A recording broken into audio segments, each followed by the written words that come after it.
출산 후 19일 만에 남편에게 뺨을 맞았습니다. 아니, 정확히는 그보다 조금 더 전부터 맞았던 것일지도 모릅니다. 제 이름은 이지수입니다. 32살. 누군가에겐 아내, 누군가에겐 엄마, 그리고 누군가에겐 그저 참아야만 하는 며느리. 하지만 오늘 제 이야기를 들려드리려는 이유는 제가 더 이상 그 어떤 것도 참지 않기로 결심했기 때문입니다. 5년 전, 저는 대기업 마케팅팀 과장이었습니다. 새벽같이 출근해서 밤늦게 퇴근하는 삶이었지만 저는 제 일을 사랑했어요. 프레젠테이션을 끝내고 받는 박수 소리, 성공적인 캠페인을 마치고 팀원들과 나누던 맥주 한 잔. 그 모든 게 제 삶의 이유였습니다. 그때 박민우를 만났어요. 친구의 소개팅 자리였죠. 그는 건설회사 대리였고 성실하고 안정적으로 보였습니다. 무엇보다 제 일을 존중해주는 것처럼 보였어요. 와, 대단하네요. 전 그렇게 프레젠테이션 하나 제대로 못하는데 그의 그 말이 진심이라고 믿었습니다. 어쩌면 그때도 진심이었을지 모르죠. 사람은 변하니까요. 1년 뒤 우리는 결혼했습니다. 시댁 식구들은 겉으로는 친절했어요. 시어머니 박정숙 씨는 제 손을 꼭 잡으며 말씀하셨죠. 우리 며느리, 이쁘기도 하지. 민우 녀석이 복도 많아. 그때는 몰랐습니다. 그 손길이 얼마나 차갑게 변할지. 결혼 2년 차에 첫째 딸 하은이를 낳았습니다. 제왕절개였어요. 출산의 고통도, 회복의 고통도 처음 겪어봤습니다. 하지만 아기를 안았을 때의 그 감정. 말로 설명할 수가 없더군요. 민우는 좋은 아빠였습니다. 적어도 첫 1년은요.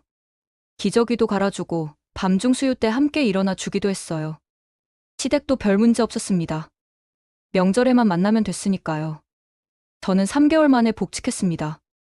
아이를 시터에게 맡기고 다시 일터로 나갔죠. 최선을 다했습니다. 엄마로서도 직장인으로서도. 하지만 쉽지 않더군요. 지수야, 오늘 회식인데 너 빠지면 안 될 것 같아. 하은이가 열이 나서 일찍 가봐야 할 것 같은데. 에이, 한 번만. 부장님이 널 찾으시는데. 그렇게 저는 조금씩 무너지기 시작했습니다. 하은이가 4살이 되던 해 둘째를 가졌습니다. 계획에 없던 임신이었어요. 당황스러웠지만 민우는 좋아했습니다. 아들이면 좋겠다. 우리 엄마도 손주 하나 더 보고 싶어 하시는데 그때 이미 조짐이 있었던 거죠. 제 의견보다 시어머니의 바람이 먼저였으니까요. 임신 5개월에 저는 휴직을 결정했습니다. 임신 중 출혈도 있었고 회사 일도 감당하기 힘들었거든요. 팀장님이 말씀하셨습니다. 지수씨, 아쉽지만 어쩔 수 없지. 몸조리 잘하고 복직하면 다시 같이 일하자. 저는 고개를 숙이며 사무실을 나왔습니다. 그날 책상 서랍을 비우면서 제 명함을 마지막으로 한 번 더 봤어요. 이지수 과장 마케팅팀. 언젠가 다시 이 이름으로 돌아올 수 있을까요? 만삭이 되던 8번째 달, 시어머니가 전화를 하셨습니다. 지수야, 내가 올라갈게. 산후조리 도와줘야지. 민우는 좋아했어요. 저도 나쁘지 않다고 생각했습니다. 혼자 두 아이를 돌보기엔 자신이 없었으니까요. 시어머니가 도착한 첫날은 평온했습니다.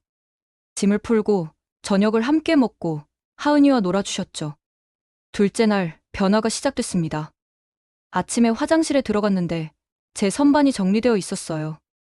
제가 쓰던 샴푸, 바디워시, 스킨케어 제품들이 시어머니 것과 섞여 있었습니다. 뭐, 같이 쓰면 되지. 별일 아니라고 생각했습니다. 그게 시작이었다는 걸 몰랐죠. 점심을 먹으려고 냉장고를 열었습니다. 제가 산후조리용으로 준비해둔 흑염소 즙이 없었어요. 대신 빈 병이 싱크대에 놓여 있었습니다. 어머니, 혹시 이거? 아, 그거? 내가 아침에 먹었어. 괜찮지? 괜찮지 않았습니다. 하지만 저는 웃으며 대답했죠. 네, 괜찮아요. 일주일이 지나면서 시어머니의 행동은 점점 대담해졌습니다. 제 옷장을 열어보시고, 이런 건 이제 못 입겠네. 애 엄마가 하시며 핀잔을 주셨어요. 거실에 놔둔 제 가방을 뒤지시더니 영수증을 보시며 요즘 젊은 것들은 돈을 물 쓰듯 하네 하고 혀를 차셨습니다. 가장 참기 힘들었던 건 밤이었습니다. 임신 9개월의 몸으로 뒤척이며 잠을 청하는데 시어머니가 제 방문을 노크도 없이 여시는 거예요. 지수야, 민우 양말 어디 있어? 지수야, 내일 아침 몇 시에 일어나? 지수야, 하은이 내일 뭐 입힐 거야? 매번 대답해드렸습니다. 짜증 하나 내지 않고. 왜냐하면 민우가 그러라고 했으니까요. 우리 엄마 좀 이해해줘. 혼자 시골에서 올라오셔서 적응하시기 힘드실 거야. 그래서 저는 참았습니다. 예정일보다 일주일 일찍 진통이 왔습니다. 새벽 3시였어요. 민우를 깨웠죠. 여보, 병원 가야 할 것 같아. 그런데 시어머니가 먼저 달려오셨습니다. 어머, 벌써. 내가 같이 갈게. 어머니, 괜찮아요. 남편이랑 갈게요. 무슨 소리. 처음 낳는 것도 아니고 내가 경험이 더 많지. 결국 셋이서 병원으로 향했습니다. 제왕절개 수술이 시작되기 전 민우가 제 손을 잡았어요. 수고한다, 여보. 그게 마지막으로 들었던 다정한 말이었습니다. 수술은 성공적이었습니다. 3.8kg의 건강한 아들 준서. 간호사가 아기를 제 가슴에 안겨줬을 때 저는 울었습니다. 이제 우리 가족은 넷이구나. 그런데 회복실에서 깨어났을 때 제 옆엔 민우가 없었습니다. 시어머니만 앉아 계셨죠. 민우는? 신생아실 가서 준서 보고 있어. 손주가 너무 예쁘다나 봐. 저는 미소 지으며 다시 눈을 감았습니다. 제왕절개 상처가 너무 아팠거든요. 일주일 뒤 퇴원했습니다. 집으로 돌아가는 차 안에서 민우가 말했어요. 여보, 우리 엄마가 한 달 더 계시기로 했어. 괜찮지? 괜찮지 않았습니다. 하지만 저는 고개를 끄덕였죠. 이미 결정된 일이었으니까요. 집에 도착하니 시어머니가 제 침대 시트를 갈아놓으셨더군요. 친절한 것 같았지만 뭔가 불편했습니다. 제 동의 없이 제 공간을 바꾼다는 게. 그날 밤 첫 수유를 했습니다. 준서가 젖을 잘 먹지 못해 애를 먹었죠. 시어머니가 들어오셨습니다. 너 젖이 안 나오나 보네. 분유 먹여. 아니에요. 조금 있으면. 에이, 요즘 애들은 다 분유 먹어. 괜히 고집 부리지 말고. 제 선택이 아니었습니다. 그저 따라야 하는 지시였죠. 출산 후 2주가 지났습니다. 몸은 아직 회복 중이었어요. 제왕절개 상처가 쓰리고 수유할 때마다 유두에 피가 났습니다. 수면 부족의 몸은 천근만근이었죠. 그런데 시어머니는 매일 아침 저를 깨우셨어요. 지수야, 민우 아침밥 차려야지. 어머니, 제가 지금. 아침밥은 아내가 차리는 거야. 그게 기본이지. 저는 비틀거리며 일어나 부엌으로 갔습니다. 칼질을 하다가 손을 베었어요. 피가 났지만 아무도 신경 쓰지 않았습니다. 지수야, 피 나면 물에 씻어. 반창고 어디 있어? 제가 다친 게 아니라 제가 반창고를 찾아야 하는 상황이었죠. 점심 먹고 나서 잠깐 눕고 싶었습니다. 하지만 시어머니가 부르셨어요. 지수야, 하은이 학원 데려다 줘야지. 어머니, 제가 좀. 누워만 있으면 회복이 더뎌. 움직여야 해. 그렇게 저는 아픈 몸을 이끌고 하은이를 학원에 데려다 줬습니다. 출산 후 19일째 되던 날이었습니다. 오후에 수유를 마치고 방으로 들어갔어요. 문을 여는 순간 시어머니가 제 화장대 앞에 앉아 계셨습니다. 제 서랍을 열어보고 계셨죠. 어머니, 지금 뭐 하시는 거예요? 제 목소리가 떨렸습니다. 분노와 충격이 뒤섞인 목소리였죠. 아, 이거? 손톱깎이 좀 찾으려고. 서랍 안에는 손톱밖에 없어요. 그리고 제 허락도 없이 제 물건을. 뭐, 허락? 우리가 남이야? 시어머니가 며느리 서랍 좀 보는 게 뭐가 어때서? 그 순간 뭔가가 무너졌습니다. 참았던 모든 것들이 터져나오려는 걸 느꼈어요. 제 물건 좀 함부로 만지지 말아주세요. 저는 소리를 질렀습니다. 출산 후 처음으로, 제 목소리로. 민우가 뛰어왔습니다. 무슨 일이야? 왜 소리를 질러? 당신 어머니가 자꾸 내 물건을. 엄마한테 왜 그렇게 말해? 미쳤어? 민우는 제 편이 아니었습니다. 한 번도 그랬던 적이 없었죠. 나는 지금 몸도 마음도 다 힘든데 왜 나만 참아야 돼? 눈물이 쏟아졌습니다. 제 목소리는 점점 커졌죠. 당신 어머니가 선을 넘고 있다고. 내 가방 뒤지고, 내 지갑 보고, 내 서랍 열고. 이게 정상이야? 그게 뭐가 어때서? 엄마가 나쁜 마음으로 그런 거 아니잖아. 너 산후우울증 아니야? 산후우울증. 그 말을 들은 순간 제가 들고 있던 물컵이 바닥으로 떨어졌습니다. 아니, 제가 던진 거였죠. 유리가 깨지는 소리가 크게 울렸습니다. 민우가 제게 다가왔습니다. 그의 얼굴은 일그러져 있었어요. 정신 차려. 뺨을 맞았습니다. 출산한 지 겨우 19일. 제왕절개 상처도 채 아물지 않았을 때, 수유로 온몸이 쑤실 때, 그때 남편이 저를 때렸습니다. 저는 뺨을 만지며 그를 바라봤습니다. 믿을 수 없었어요. 이게 정말 일어난 일인지. 시어머니가 말씀하셨습니다. 그래, 그렇게라도 정신 차려야지. 요즘 애들은 버릇이 없어. 민우는 저를 보지도 않고 방을 나갔습니다. 시어머니도 따라 나가셨죠. 저는 바닥에 주저앉았습니다. 깨진 유리 조각들 사이에서. 그리고 울었습니다. 준서가 울음을 터뜨렸어요. 배고픈 울음이었죠. 저는 눈물을 닦고 아기를 안았습니다. 젖을 물렸어요. 아기의 작은 입술이 제 젖꼭지를 빨았습니다. 아팠지만 이상하게도 마음이 조금 진정됐어요. 이 아이를 위해서라도 참아야 하나? 하지만 그날 밤 거울을 봤습니다. 붉게 부어오른 뺨, 핏발선 눈, 그리고 죽은 것 같은 표정. 아니야. 이건 아니야. 준서를 재우고 조용히 휴대폰을 꺼냈습니다. 검색창에 타이핑했죠. 가정폭력 증거 수집 방법, 이혼 시 재산분할, 산후조리 중 폭행, 새벽 3시까지 기사들을 읽었습니다. 카페 게시글들도 찾아봤죠. 그리고 깨달았습니다. 저만 당하는 게 아니라는 것. 이건 제 잘못이 아니라는 것. 그리고 저는 싸울 수 있다는 것. 아침이 밝았습니다. 민우가 방으로 들어왔어요. 어제는 내가 좀 심했어. 손을 쓰면 안 됐는데. 사과였습니다. 하지만 그의 눈빛엔 진심이 없었어요. 그저 이를 키우기 싫다는 표정뿐이었죠. 응. 저는 짧게 대답했습니다. 더 이상 할 말이 없었거든요. 그래도 너도 좀 엄마한테 잘해줘. 엄마가 도와주러 온 건데. 도와주러? 저는 속으로 웃었습니다. 쓴웃음이었죠. 알았어. 민우는 만족스러운 표정으로 나갔습니다. 출근 준비를 하러. 시어머니가 부엌에서 아침을 차리고 계셨어요. 제가 차려야 할 아침을. 지수야, 와서 먹어. 저는 식탁에 앉았습니다. 하은이에게 밥을 떠먹여주면서 생각했죠. 침묵이 가장 강력한 무기가 될 수도 있다. 그날부터 저는 달라졌습니다. 겉으로는 순종적으로 변했어요. 하지만 속으로는 준비를 시작했습니다. 며칠 후 민우가 제 팔을 씻겨줬습니다. 미안해. 내가 너한테 너무했어. 하지만 저는 알았습니다. 이게 사과가 아니라는 것. 그냥 습관적인 행동이라는 것. 괜찮아. 저는 미소 지으며 말했습니다. 그리고 그가 거실로 나간 뒤 휴대폰을 꺼냈죠.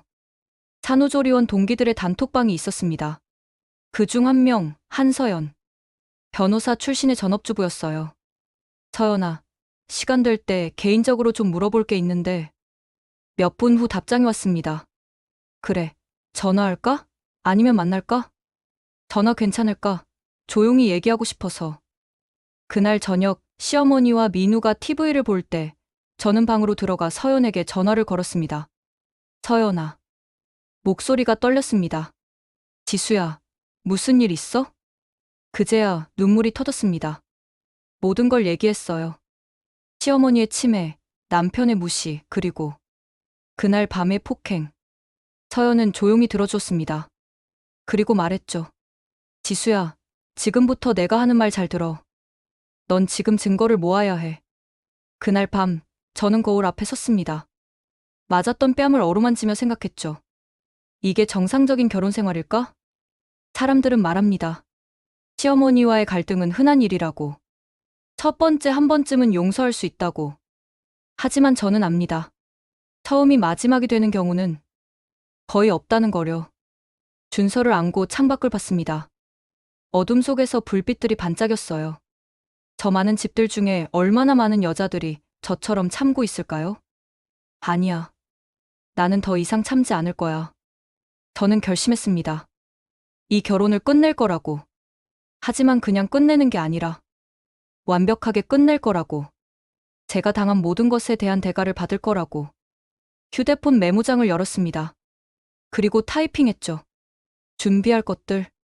1 녹음 증거, 2 사진 증거, 3 의료 기록, 4 재산 목록, 5 외도 증거, 6 복직 계획, 7 변호사 선임. 저는 미소 지었습니다. 차가운 미소였죠. 박민우, 당신은 아직 모르겠지만 당신이 저를 때린 그 순간 이 게임은 끝난 거예요. 창밖의 달을 바라봤습니다. 차갑고 아름다운 달. 저도 저렇게 될 거예요. 차갑지만 강한 사람으로. 준서가 제 품에서 작게 움직였습니다. 저는 아기에게 속삭였죠. 미안해, 준서야. 엄마가 너를 지켜주지 못해서. 하지만 이제부터는 엄마가 우리를 지킬게. 그날 밤, 저는 처음으로 평온하게 잠들었습니다. 계획이 있었으니까요. 희망이 있었으니까요. 그리고 복수할 방법을 알았으니까요. 복수는 차갑게 식혀야 한다고 하죠. 뜨거운 분노로는 실수를 하게 되니까요. 저는 그날 이후로 완벽하게 침착해졌습니다. 겉으로는 순종적인 며느리, 착한 아내로 지냈어요. 하지만 속으로는 전쟁을 준비하고 있었습니다. 출산 후 3주차. 저희 진짜 싸움은 이제 시작입니다. 서연과의 통화 이틀 후 택배가 도착했습니다. 아기 용품으로 위장한 소포였죠. 상자를 열었습니다. 안에는 작은 녹음기 5개가 들어 있었어요. 서연이 보내준 거였습니다. 지수야, 이거 배터리 일주일은 가. 집 곳곳에 숨겨둬. 거실, 부엌, 침실 입구. 대화가 많이 오가는 곳 위주로. 저는 시어머니와 민우가 외출한 틈을 타 녹음기를 설치했습니다. 거실 장식장 뒤, 부엌 찬장 위, 복도 액자 뒤. 모두 눈에 띄지 않는 곳이었죠. 녹음을 시작했습니다. 첫 번째 녹음은 그날 저녁에 잡혔습니다. 아이고, 며느리가 점점 버릇이 없어지네. 아까 내가 준서 앉는다는데 인상을 쓰더라고. 엄마, 산후 우울증인가 봐요. 요즘 애들 다 그래요. 산후 우울증은 무슨. 내 때는 애 낳고 3일 만에 밭에 나갔어. 요즘 애들은 너무 약해. 저는 이어폰으로 녹음을 들으며 미소 지었습니다. 증거 하나 확보. 표면적으로는 아무 일도 없었습니다. 저는 순종적으로 행동했어요. 어머니, 식사하세요. 여보, 와이셔츠 다려놨어. 하은아, 엄마가 책 읽어줄게. 모든 게 평화로워 보였죠. 하지만 저는 매일 밤 그날의 녹음 파일을 정리했습니다. 3일차 녹음. 지수가 오늘 내 말에 대꾸를 하더라고. 버릇을 고쳐야 해. 5일차 녹음. 여보, 엄마가 내 지갑 또 보셨어요. 에이, 그게 뭐가 어때서. 너무 예민하게 굴지 마. 7일차 녹음. 며느리가 젖도 제대로 안 나오면서 모유수유 고집하네. 쯧쯧. 한 주가 지났습니다. 녹음 파일은 20개가 넘었어요. 출산 후 4주차, 저는 서연을 만났습니다. 커피숍에서였어요. 녹음은 잘하고 있어? 응. 근데 이걸로 충분할까? 서연은 진지한 표정으로 말했습니다. 지수야, 이혼 소송에서 중요한 건 3가지야. 첫째, 상대방의 귀책 사유. 둘째, 재산 목록. 셋째, 너의 경제적 자립 가능성. 저는 메모를 하기 시작했습니다. 귀책 사유는 확보했어. 폭행이랑 시어머니 학대. 좋아. 그럼 이제 재산 조사를 해야 해. 민우 명의의 통장, 부동산, 주식, 보험. 모두 확인해. 어떻게? 부부는 서로의 재산을 열람할 권리가 있어. 홈택스 들어가 봐. 민우 공인인증서로. 저는 고개를 끄덕였습니다. 그리고 지수야, 가장 중요한 거. 너 복직 준비해. 지금? 응. 이혼하면 내가 아이들 키워야 하잖아. 경제력이 있어야 양육권도 받고 위자료도 많이 받을 수 있어. 서연의 말이 맞았습니다. 저는 그날부터 복직을 준비하기 시작했어요. 그날 밤, 민우가 샤워를 하는 동안 그의 서재로 들어갔습니다. 책상 서랍을 조용히 열었어요. 통장 사본들이 있었습니다. 저도 모르는 계좌가 3개나 있었죠. 사진을 찍었습니다. 조용히, 빠르게.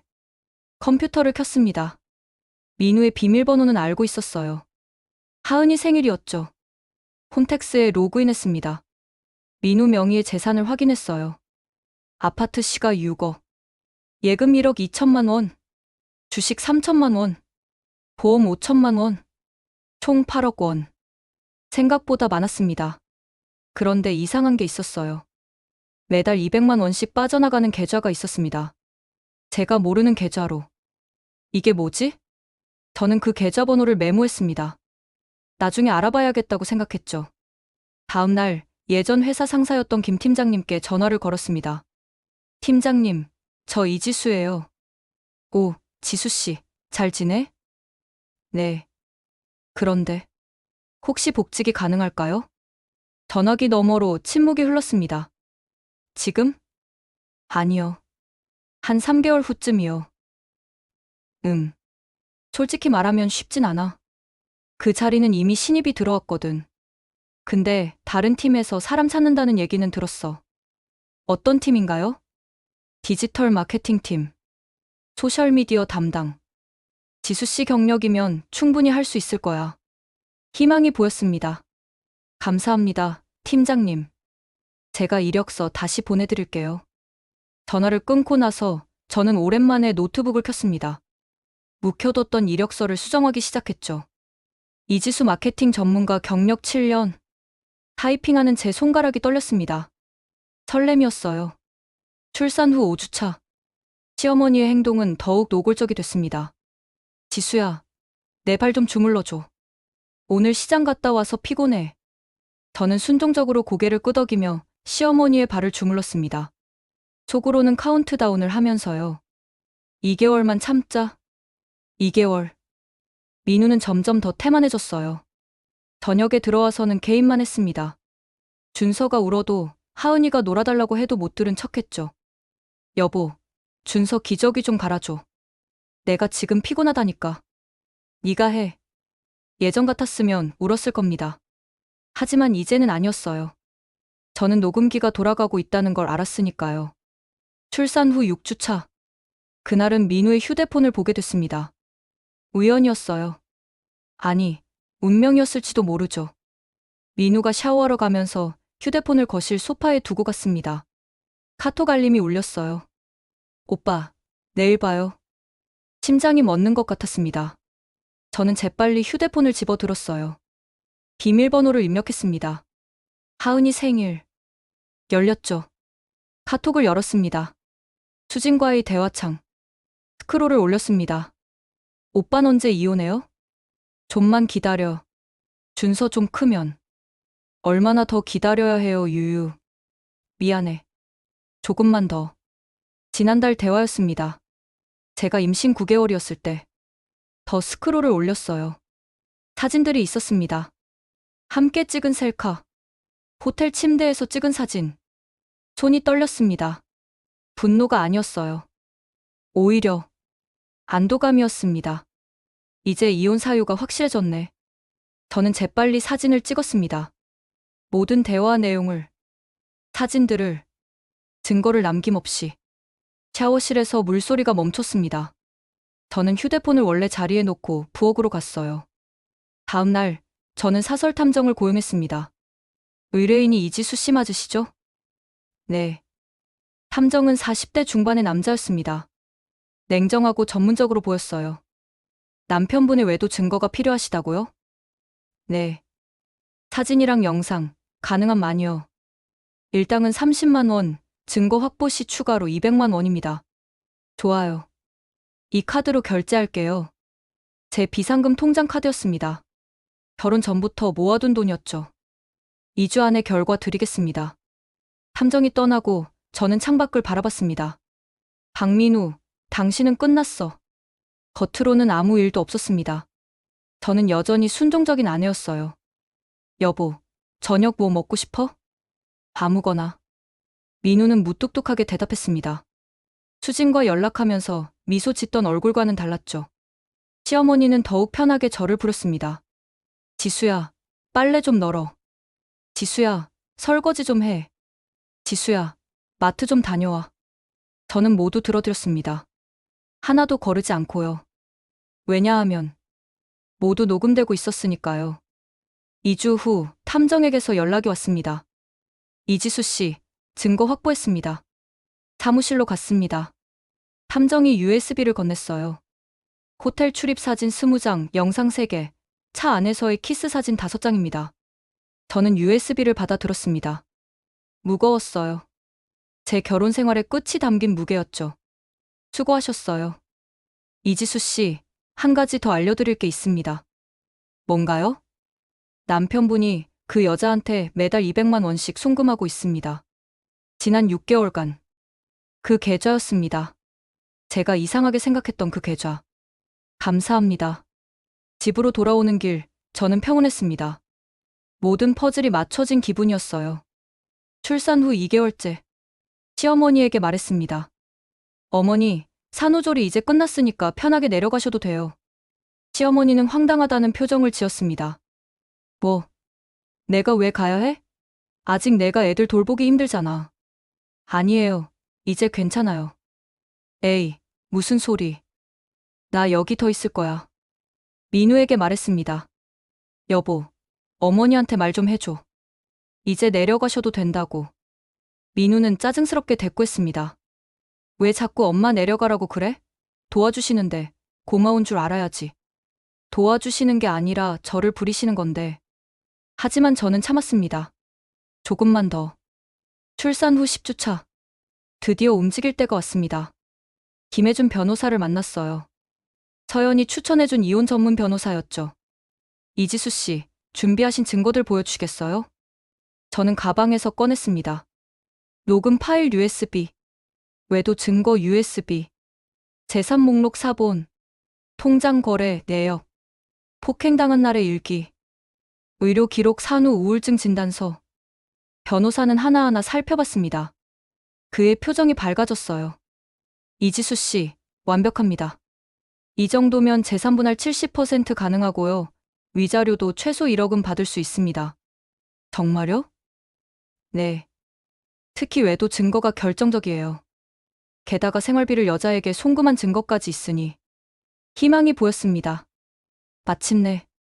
양육권은요? 폭행 전력이 있는 아버지한테 양육권 주는 법원은 없어요. 100% 이지수 씨가 받습니다. 저는 처음으로 진심 어린 미소를 지었습니다. 언제 소장을 접수하면 될까요? 준비되는 대로요. 빠르면 2주 후. 집으로 돌아왔습니다. 민우는 소파에 누워 TV를 보고 있었어요. 시어머니는 제 침대에 누워 낮잠을 주무시고 계셨죠. 저는 조용히 짐을 싸기 시작했습니다. 아이들 옷, 제 옷, 중요한 서류들. 모두 박스에 담았어요. 친구에게 부탁해 오피스텔을 알아봤습니다. 역세권, 방 2개짜리. 보증금은 제 비상금으로 충분했죠. 복직도 확정됐습니다. 김 팀장님이 연락을 줬어요. 지수씨, 디지털 마케팅팀에서 오케이 떨어졌어. 3개월 후 복직 가능해. 감사합니다. 모든 게 제자리를 찾아가고 있었습니다. 출산 후 12주 차. 디데이가 다가왔습니다. 저는 평소처럼 저녁을 차렸어요. 민우가 좋아하는 제육볶음. 맛있게 드세요. 민우는 대답도 없이 먹었습니다. 시어머니도 마찬가지였죠. 저는 그들을 바라봤습니다. 마지막으로. 내일이면 이 모든 게 끝나. 저녁을 먹고, 설거지를 하고, 아이들을 재우고. 모든 게 평소와 같았습니다. 하지만 제 가슴은 달랐어요. 벅찬 기대감으로 뛰고 있었죠. 밤 11시. 민우는 코를 골며 잤습니다. 시어머니도 깊은 잠에 빠져 계셨죠. 저는 조용히 일어나 거실로 나왔습니다. 창밖을 바라봤어요. 도시의 불빛들이 반짝였습니다. 휴대폰을 꺼냈습니다. 서연에게 문자를 보냈죠. 내일이야. 드디어. 곧 답장이 왔습니다. 파이팅. 넌 할 수 있어? 잘 버텨줘서 고마워. 저는 미소 지었습니다. 그리고 마지막으로 녹음기들을 회수했습니다. 거실, 부엌, 복도. 모두 제 가방에 넣었어요. 준서의 방으로 들어갔습니다. 아기를 내려다봤죠. 평화롭게 자고 있었습니다. 준서야, 내일부터 우리 새로운 시작이야. 엄마가 널 지킬게. 약속해. 아기의 작은 손을 잡았습니다. 따뜻했어요. 새벽 5시. 알람이 울렸습니다. 저는 조용히 일어났어요. 민우는 여전히 자고 있었습니다. 마지막으로 준비한 짐을 확인했습니다. 아이들 옷, 중요한 서류, 녹음기들, USB들. 모두 가방에 담았죠. 하은이를 조용히 깨웠습니다. 하은아, 조용히 해야 돼. 엄마랑 나가자. 어디가? 응, 새로운 집. 하은이는 졸린 눈으로 고개를 끄덕였습니다. 준서를 카시트에 태웠어요. 다행히 깨지 않았습니다. 짐을 들고 현관문을 열었습니다. 뒤돌아보지 않았어요. 이미 마음을 정했으니까요. 엘리베이터를 탔습니다. 1층으로 내려갔죠. 택시를 탔습니다. 어디로 가실까요? 강남역 근처 오피스텔이요. 택시가 출발했습니다. 점점 멀어지는 아파트를 바라봤어요. 안녕, 박민우. 안녕, 시어머니. 오전 9시. 법원 앞에 섰습니다. 김혜준 변호사가 기다리고 있었어요. 이지수 씨, 준비되셨나요? 네. 우리는 함께 법원 안으로 들어갔습니다. 이혼 소송 접수 창구. 변호사가 서류를 제출했습니다. 이혼 청구 및 재산분할 청구의 건입니다. 담당 직원이 서류를 확인했어요. 접수 완료됐습니다. 소장은 일주일 내로 피고에게 송달됩니다. 감사합니다. 법원을 나섰습니다. 햇빛이 눈부셨어요. 변호사가 말했습니다. 이지수 씨, 이제 시작입니다. 힘들 수도 있어요. 괜찮아요. 전 준비됐어요. 오후 3시. 민우에게서 전화가 왔습니다. 받지 않았어요. 문자가 왔습니다. 너 어디야? 애들 데리고 어디 간 거야? 당장 집에 와. 미친 거 아니야? 저는 차분하게 답장했습니다. 변호사를 통해 연락하세요. 김혜준 변호사, 전화번호 010XXXXXXX. 전화벨이 미친 듯이 울렸습니다. 받지 않았어요. 시어머니에게서도 전화가 왔습니다. 역시 받지 않았죠. 30분 후, 민우가 오피스텔 앞에 나타났습니다. 인터폰을 눌렀어요. 지수야, 문 열어. 우리 얘기 좀 하자. 저는 인터폰을 들었습니다. 변호사를 통해 연락하세요. 더 이상 당신과 할 말 없어요. 당장 문 열라고. 경찰 부를 거예요. 돌아가세요. 민우는 30분간 소리를 질렀습니다. 결국 경비원이 제지했죠. 그날 밤, 저는 준비해둔 마지막 카드를 꺼냈습니다. 민우 회사의 내부감사팀 이메일 주소. 익명으로 이메일을 보냈습니다. 제목 법인카드 사적 유용 및 허위 출장비 청구 제보. 본문에는 상세한 증거를 첨부했어요. 법인카드로 호텔 결제한 내역, 허위 출장비 청구한 내역, 수진에게 회사 돈으로 선물을 산 증거. 모두 제가 결혼 생활 동안 몰래 모아둔 증거들이었습니다. 이메일을 보냈습니다. 이제 정말 끝이야, 박민우. 일주일 후, 민우에게 소장이 송달됐습니다. 그리고 그날, 민우는 회사 징계위원회에 회부됐습니다. 서연에게서 연락이 왔어요. 지수야, 들었어? 민우 회사에서 큰일 났대. 응, 알아. 너가 한 거야? 응. 내가 했어. 서연은 잠시 침묵했다가 말했습니다. 대단하다, 진짜. 저는 웃었습니다. 2주 후 첫 조정기일이 잡혔습니다. 법원 조정실. 저는 변호사와 함께 앉아 있었어요. 민우가 들어왔습니다. 초췌해 보였어요. 시어머니도 함께 왔더군요. 조정위원이 말했습니다. 양측의 합의점을 찾아보도록 하겠습니다. 민우의 변호사가 말했습니다. 일시적인 감정으로 인한 이혼 청구입니다. 원고는 산후우울증으로. 김혜준 변호사가 끊었습니다. 산후우울증이 아닙니다. 피고의 지속적인 폭력과 학대, 그리고 외도가 원인입니다. 변호사가 증거를 제시했습니다. 녹음 파일을 틀었어요. 시어머니의 폭언, 민우의 무시하는 말투가 또렷하게 들렸습니다. 외도 사진을 보여줬습니다. 민우와 수진의 호텔 출입 사진. 송금 내역을 제시했습니다. 6개월간 1200만 원. 민우의 얼굴이 새하얗게 변했습니다. 조정위원이 말했습니다. 피고 측, 이에 대해 할 말 있으십니까? 민우는 입을 열지 못했습니다. 시어머니가 소리쳤어요. 이 계집애가, 이게 무슨 짓이야? 조정위원이 제지했습니다. 정숙해 주시기 바랍니다. 조정은 결렬됐습니다. 민우 측에서 조건을 받아들이지 않았으니까요. 하지만 괜찮았어요. 저는 재판으로 갈 준비가 되어 있었으니까요. 법원을 나서는데 민우가 저를 붙잡았습니다. 지수야, 제발. 이러지 말자. 우리 다시 시작할 수. 저는 그의 손을 뿌리쳤습니다. 손 치워요. 더 이상 저한테 말 걸지 마세요. 애들 생각은 안 해? 하은이랑 준서는 아빠가 필요하다고. 저는 차갑게 웃었습니다. 아빠요? 당신이 언제 아빠 노릇을 했나요? 애들 기저귀 갈아본 게 언제예요? 밤중 수유 한 번이라도 도와준 적 있어요? 민우는 말문이 막혔습니다. 당신은 아빠가 아니에요. 그냥 정작 기증자일 뿐이죠. 저는 돌아서서 걸었습니다. 뒤돌아보지 않았어요. 그날 밤 오피스텔에서 아이들을 재웠습니다. 하은이가 물었어요. 엄마, 우리 언제 집에 가? 여기가 우리 집이야, 하은아. 아빠는? 저는 잠시 침묵했습니다. 그리고 조심스럽게 말했죠. 아빠는 따로 살 거야. 그래도 하은이 사랑하는 건 변함없어. 하은이는 고개를 끄덕이고 잠들었습니다. 저는 창밖을 바라봤어요. 서울의 야경이 펼쳐져 있었습니다. 3개월 전 제 뺨을 때렸던 그날. 저는 무너진 줄 알았습니다. 하지만 지금 저는 알아요. 그날이 제 인생의 전환점이었다는 것을. 휴대폰을 꺼냈습니다. 김 팀장님께 문자를 보냈어요. 팀장님, 복직 일정 확정할 수 있을까요? 준비됐습니다. 곧 답장이 왔습니다. 좋아요. 다음 달 1일부터 출근하시죠.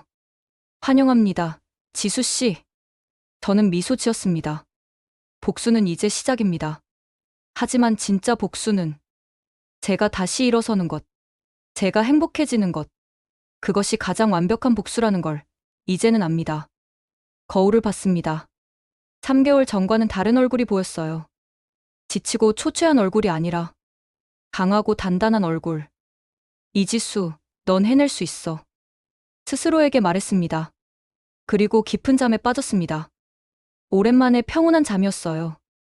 복수는 달콤합니다. 특히 그것이 정당할 때는요. 출산 후 19일 만에 제 뺨을 때렸던 남편. 저를 하녀처럼 부렸던 시어머니. 그들은 제가 참을 거라고 믿었죠. 하지만 그들은 몰랐습니다. 침묵하는 여자가 가장 무섭다는 것을. 이제 그들에게 그 대가를 치르게 할 시간입니다. 민우의 회사, 내부감사팀 회의실. 박민우 대리, 법인카드 사적 유용건에 대해 해명해 주시겠습니까?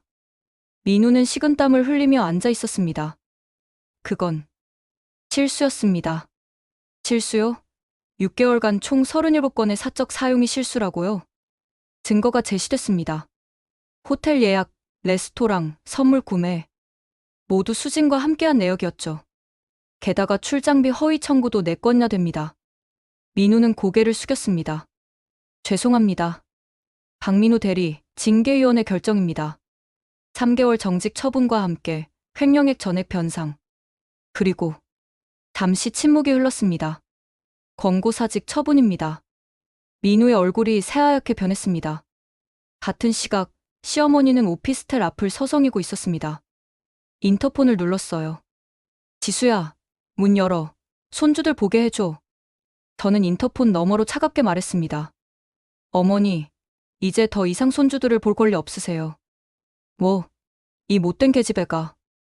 법적으로 친권은 부모에게만 있어요. 조부모는 해당 사항 없습니다. 너 이러다가 벌 받는다. 저는 인터폰을 끊었습니다. 시어머니는 1시간 동안 오피스텔 앞에서 소리를 질렀어요. 결국 경찰이 출동했습니다. 어르신, 이러시면 안 됩니다. 내 손주들이 저 안에 있다고.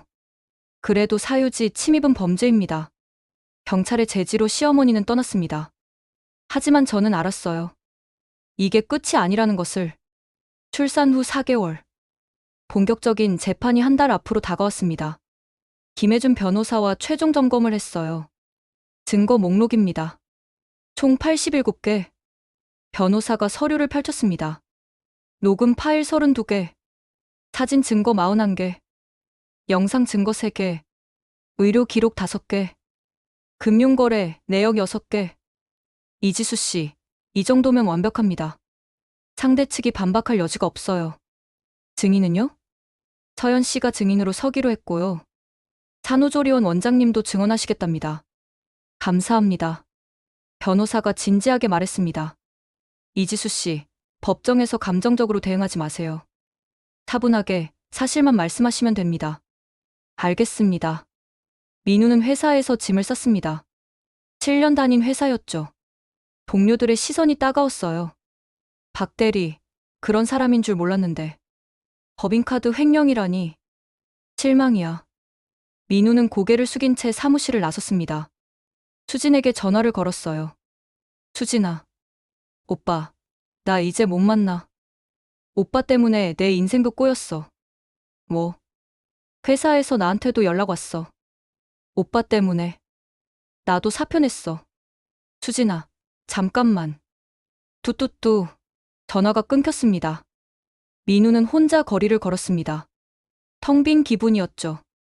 집으로 돌아갔습니다. 아니, 이제는 혼자 사는 원룸으로.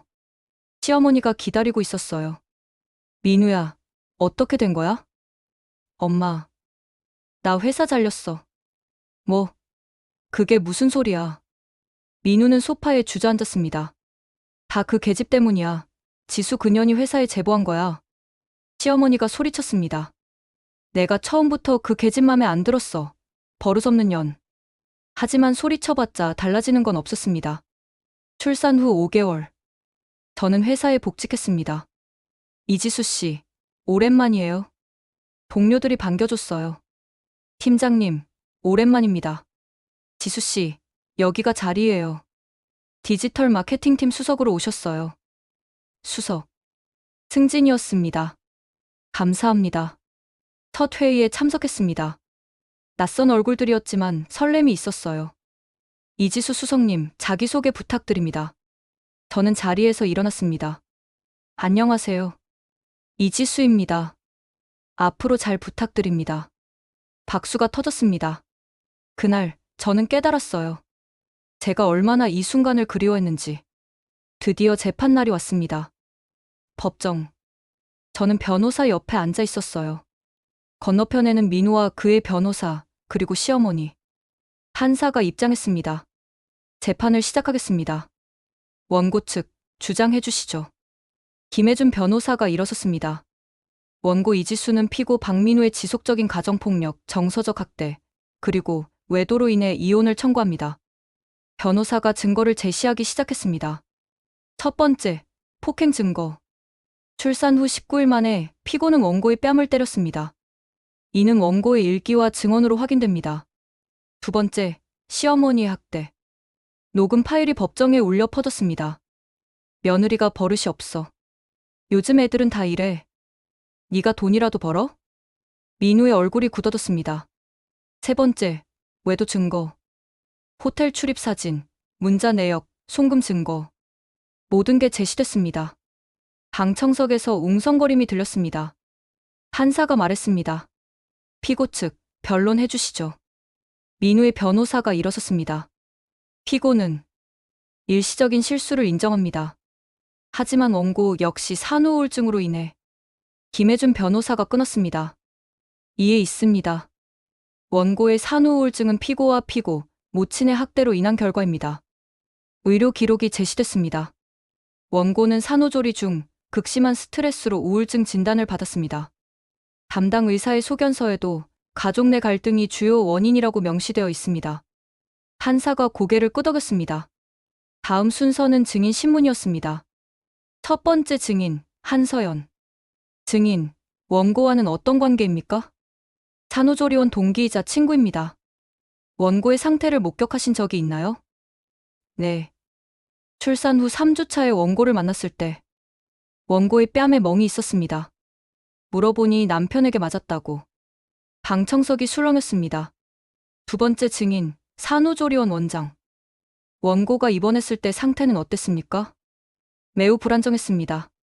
자주 울고 수면도 제대로 못 취했어요. 남편분과 시어머니가 면회 오셨을 때 원고의 표정이 경직되는 것을 여러 번 목격했습니다. 세 번째 증인, 이웃 주민. 피고 모친이 원고에게 소리 지르는 것을 들은 적이 있습니까? 네. 여러 번 들었습니다. 못난 며느리, 버릇없는 계집애 같은 말을. 증언이 이어질수록 민우 측의 입지는 좁아졌습니다. 마지막으로 민우가 증인석에 섰습니다. 피고, 원고를 폭행한 사실을 인정합니까? 민우는 고개를 숙였습니다. 네. 외도 사실은? 인정합니다. 원고가 출산으로 힘들어하는 동안 피고는 무엇을 하셨습니까? 민우는 대답하지 못했습니다. 김혜준 변호사가 물었습니다. 피고, 원고가 수유할 때 도와준 적 있습니까?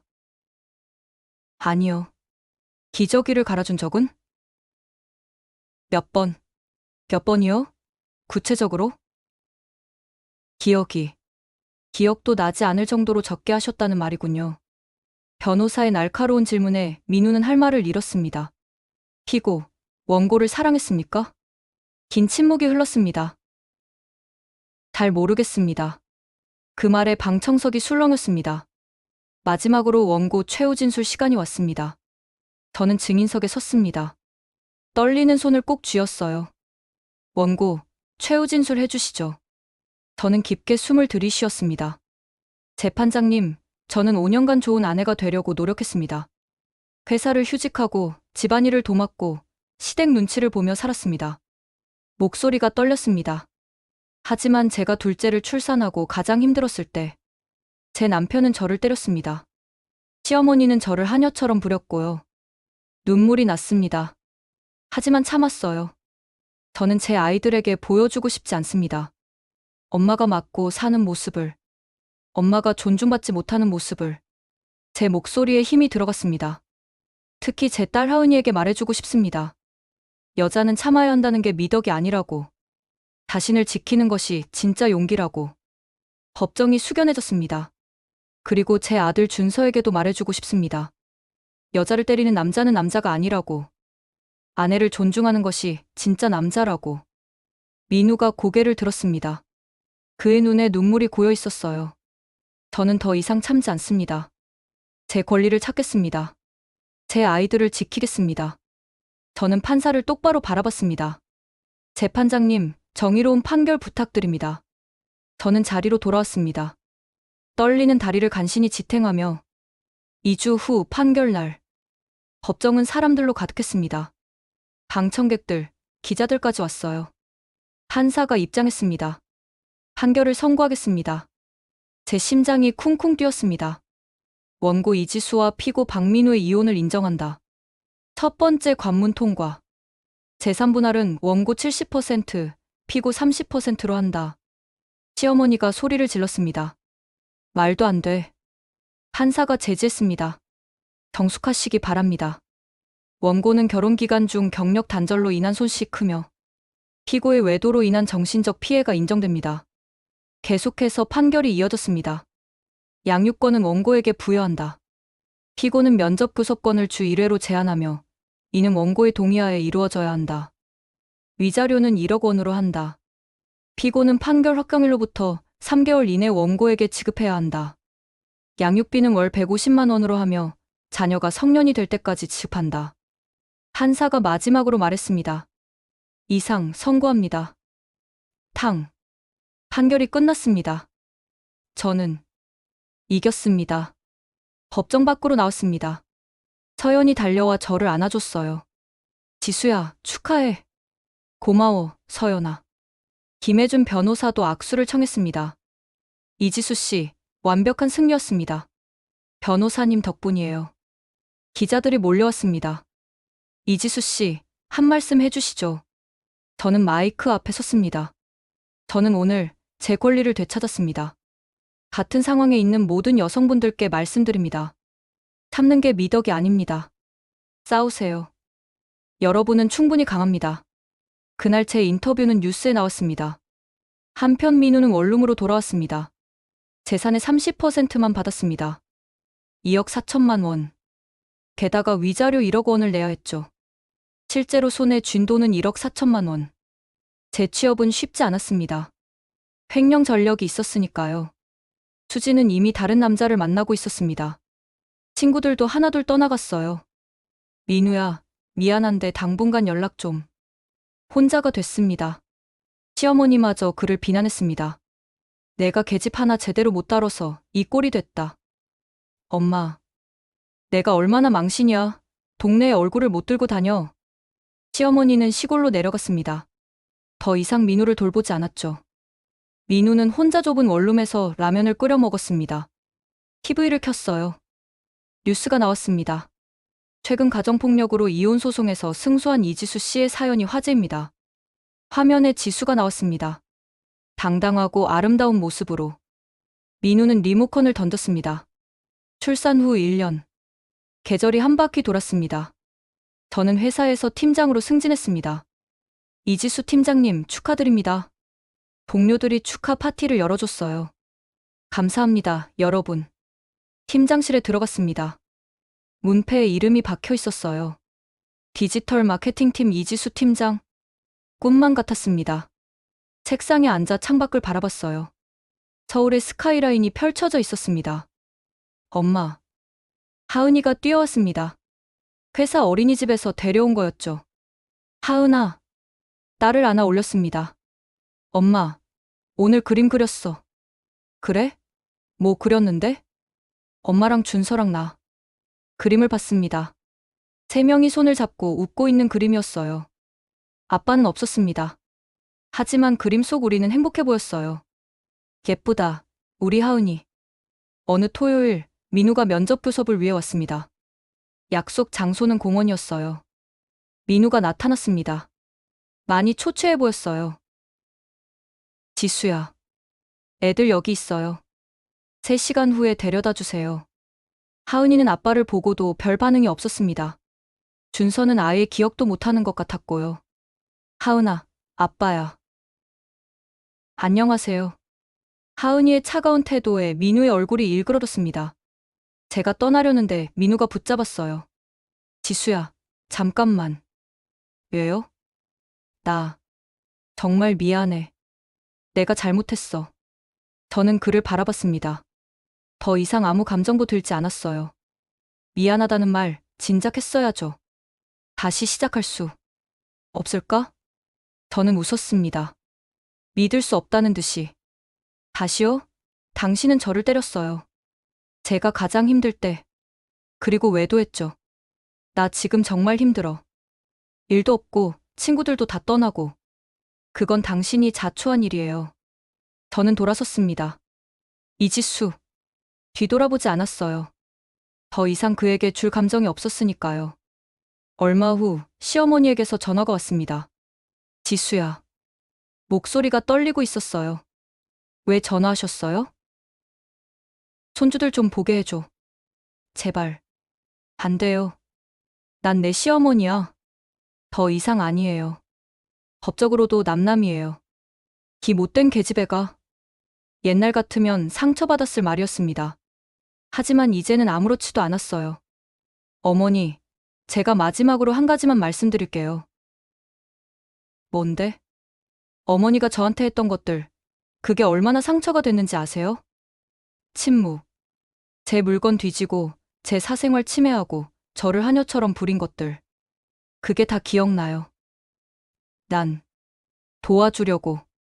도움이 아니었어요. 학대였어요. 시어머니가 울먹였습니다. 미안하다. 하지만 너무 늦었습니다. 어머니, 부디 건강하세요. 그리고 다시는 연락하지 마세요. 전화를 끊었습니다. 여름이 왔습니다. 저는 아이들과 함께 바다로 여행을 갔어요. 엄마, 바다다. 하은이가 소리쳤습니다. 준서는 제 품에서 파도를 신기하게 바라봤고요. 모래사장에 앉아 아이들을 지켜봤습니다. 서연이 옆에 앉았어요. 지수야, 행복해 보여. 응. 정말 행복해. 후회 안 해? 하나도. 파도가 밀려왔습니다. 시원한 바람이 불었어요. 지수야, 너 정말 강하다. 아니야. 난 그냥 살아남은 거야. 그게 강한 거지. 우리는 함께 웃었습니다. 출산 후 2년. 준서가 돌아다니기 시작했습니다. 저는 회사에서 승승장구했어요. 대형 프로젝트를 성공시키며 이사 승진 후보에 올랐습니다. 이지수 팀장, 정말 대단해요. 감사합니다. 어느 날 회사 로비에서 한 남자와 부딪혔습니다. 죄송합니다. 괜찮습니다. 그는 상냥하게 웃었어요. 좋은 인상이었습니다. 혹시 이지수 팀장님이신가요? 네. 저 협력사 김도연입니다. 다음 프로젝트에서 같이 일하게 됐어요. 그러세요. 그와 함께 프로젝트를 진행하면서 조금씩 가까워졌습니다. 어느 날 그가 물었어요. 팀장님, 식사 한번 할까요? 업무 얘기도 하고. 저는 잠시 망설였습니다. 그리고 웃으며 대답했죠. 좋아요. 새로운 시작이 보였습니다. 그 무렵, 민우는 편의점 알바를 하고 있었습니다. 야간 근무. 시급 9,000원. 손님이 들어왔습니다. 어서 오세요. 민우야? 고등학교 동창이었습니다. 응. 너 여기서 뭐해? 알바. 그래? 난 요즘 사업이 잘 돼서. 너도 힘들면 연락해. 동창은 비싼 차를 타고 떠났습니다. 민우는 계산대에 앉아 한숨을 쉬었습니다. 휴대폰을 꺼냈어요. SNS를 열었습니다. 지수의 계정이 보였습니다. 공개 계정이었죠. 사진이 올라와 있었어요. 아이들과 함께 웃고 있는 사진. 행복해 보였습니다. 댓글들이 달려 있었어요. 언니 너무 멋져요. 존경합니다. 저도 언니처럼 살고 싶어요. 민우는 휴대폰을 던졌습니다. 저는 깨달았습니다. 진짜 복수는 상대를 망가뜨리는 게 아니라는 것을. 제가 행복해지는 것. 그게 진짜 복수였습니다. 회사에서 인정받는 것. 아이들과 웃으며 사는 것. 새로운 사랑을 시작할 용기를 갖는 것. 그 모든 것이 복수였습니다. 어느 날 여성단체에서 강연 요청이 왔습니다. 이지수 씨의 이야기를 듣고 싶어 하는 사람들이 많아요. 저는 수락했습니다. 강연장에는 수백 명의 여성들이 있었습니다. 마이크 앞에 섰어요. 안녕하세요. 이지수입니다. 박수가 터졌습니다. 저는 2년 전 출산 후 19일 만에 남편에게 맞았습니다. 강연장이 숙연해졌습니다. 그때 저는 무너진 줄 알았어요. 하지만 그날이 제 인생의 전환점이었습니다. 제 이야기를 들려줬습니다. 고통의 시간들, 준비의 과정, 그리고 승리. 저는 여러분께 말씀드리고 싶습니다. 참는 게 미덕이 아니라고. 여러분은 존중받을 자격이 있습니다. 많은 여성들이 울고 있었습니다. 싸우세요. 여러분의 권리를 찾으세요. 여러분은 충분히 강합니다. 강연이 끝나고 한 여성이 다가왔습니다. 감사합니다. 저도 용기를 내볼게요. 그녀의 눈에는 눈물과 함께 결의가 담겨 있었습니다. 3년 후, 저는 이사로 승진했습니다. 김도영과는 결혼을 약속한 사이가 됐고요. 하은이는 초등학교에 입학했습니다. 준서는 어린이집에 다니고요. 민우는 가끔 아이들을 만납니다. 하지만 아이들은 그를 아빠라기보다는 그냥 아는 어른 정도로 생각하는 것 같았어요. 어느 일요일 아침, 도영과 아이들과 함께 공원을 걸었습니다. 엄마, 저기 그네. 하은이가 뛰어갔습니다. 도연이 제 손을 잡았어요. 행복해? 응. 정말. 그네를 타는 딸을 바라봤습니다. 웃고 있었어요. 저 아이에게는 다른 미래를 보여주고 싶어. 여자가 참지 않아도 되는 세상. 존중받는 세상.